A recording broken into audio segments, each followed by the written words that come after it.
Agarang kumilos ang Philippine National Police matapos ang naganap na vehicular accident na kinasangkutan ng isang police vehicle sa Quezon City.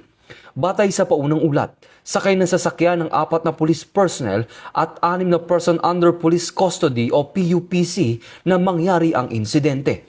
Kaagad namang naisugod sa pagamutan ang mga sugatan upang mabigyan ng agarang lunas at kaukulang atensyong medikal.